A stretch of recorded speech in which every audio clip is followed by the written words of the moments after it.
বৈষম্য বিরোধী ছাত্র আন্দোলনের ময়মনসিংহ মহানগর শাখার সদস্য সচিব আল নূর আয়াসের উপর সন্ত্রাসী হামলা হয়েছে। সোমবার দুপুরে ময়মনসিংহ নগরীর পাটগুদাম ব্রিজ মোড়ে এই হামলা হয়।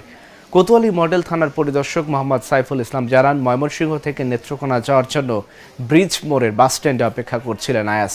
এ সময় অজ্ঞাত পরিচয়ের কয়েকজন যুবক এসে তার গলায় ছুরি ধরে বাসস্ট্যান্ডের পেছনে নিয়ে বেধড়ক মারধর করে। পরে স্থানীয় লোকেরা তাকে উদ্ধার করে হাসপাতালে নিয়ে যান।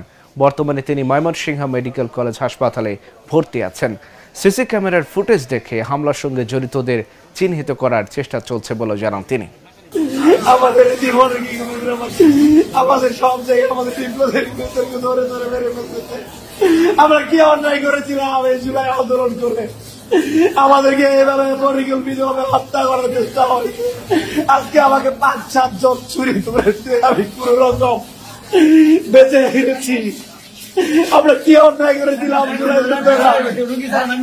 কি অন্যায় করেছিলাম আমরা? আমাদের কোনো নিরাপত্তা না।